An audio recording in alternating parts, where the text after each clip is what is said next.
ജനങ്ങൾക്ക് വിതരണം ചെയ്യാനായി KCB വാങ്ങിക്കൂട്ടിയ LED ബൾബുകൾ ഓഫീസുകളിൽ കെട്ടിക്കിടന്ന് കാലഹരണപ്പെട്ടു.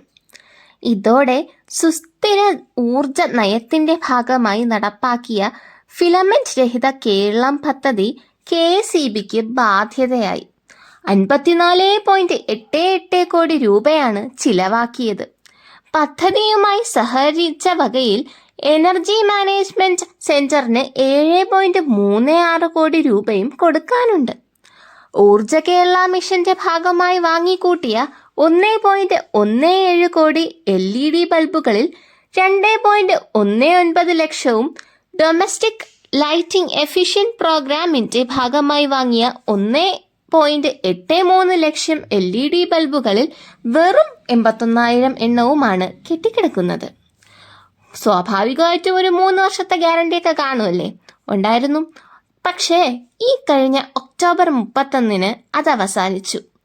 LEDയിലേക്ക് ജനങ്ങളെ ആകർഷിപ്പിക്കാൻ വീടുകളിൽ നിന്ന് പഴയ CFL-ഉം ഇൻകാൻഡസന്റ് ബൾബുകളെല്ലാം എന്ത് ചെയ്തു? KCB ശേഖരിച്ചു വെച്ചു. ഇവ സംസ്കരിക്കാൻ ബൾബ് ഒന്നിന് അതായത് നമ്മൾ കൊടുക്കുന്ന ബൾബ് ഒരു ബൾബിന് 5 രൂപ നിരക്കിൽ വാങ്ങിയിട്ടുമുണ്ട്. പക്ഷെ ഒന്നും ചെയ്തിട്ടില്ല ഇതുവരെ, അവിടെ കെട്ടിക്കിടപ്പുണ്ട്. ഈ കെട്ടിക്കിടക്കുന്ന ബാക്കി LED ബൾബുകൾ അംഗനവാടികളിലേക്കും ദാരിദ്ര്യരേഖയ്ക്ക് താഴെയുള്ള 50 യൂണിറ്റിൽ താഴെ ഉപയോഗിക്കുന്ന വീടുകൾ, ആശുപത്രികൾ എന്നിവിടങ്ങളിൽ വിതരണം ചെയ്യാനുള്ള പദ്ധതിയിലാണ് ഇപ്പോൾ KCB. അങ്ങനെയെങ്കിലും ഇത് ഒഴിവായി കിട്ടുമല്ലോ, അതിനാണ് അവരുടെ ശ്രമം. 2018 തുടങ്ങിയതാണ് ഫിലമെന്റ് രഹിത കേരളം പദ്ധതി.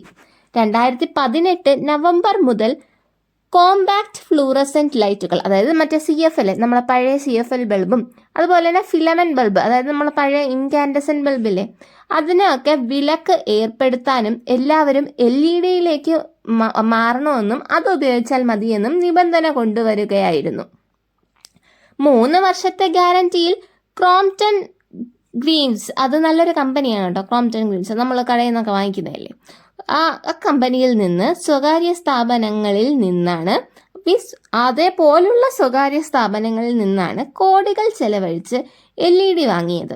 80 ലക്ഷം ഗാർഹിക ഉപഭോക്താക്കൾ പഴയ ബൾബുകൾക്ക് പകരം സൗജന്യ നിരക്കിൽ LED നൽകാനായിരുന്നു തീരുമാനം. തെരുവിളക്കുകളിൽ ലൈറ്റ് എമിറ്റിംഗ് ഡയോഡ്, അതായത് നമ്മളെ LED ബൾബ് ഉപയോഗിക്കാനും തീരുമാനിച്ചിരുന്നു. ഫിലമെന്റ് രഹിത കേരളം പദ്ധതി കേരള സ്റ്റേറ്റ് ഇലക്ട്രിസിറ്റി ബോർഡും കേരള എനർജി മാനേജ്മെന്റ് സെന്ററും ചേർന്നാണ് നടപ്പാക്കിയത്. എന്നാൽ ഈ പദ്ധതി ഇപ്പോൾ ഫ്ലോപ്പ് ആയിരിക്കുകയാണ്. എന്ത് പറയാനാ, കോടികളുടെ നഷ്ടമാണ് നമ്മുടെ KCBക്ക് ഈ പദ്ധതി കാരണം വഹിക്കേണ്ടി വരുന്നത്. പാവം KCB.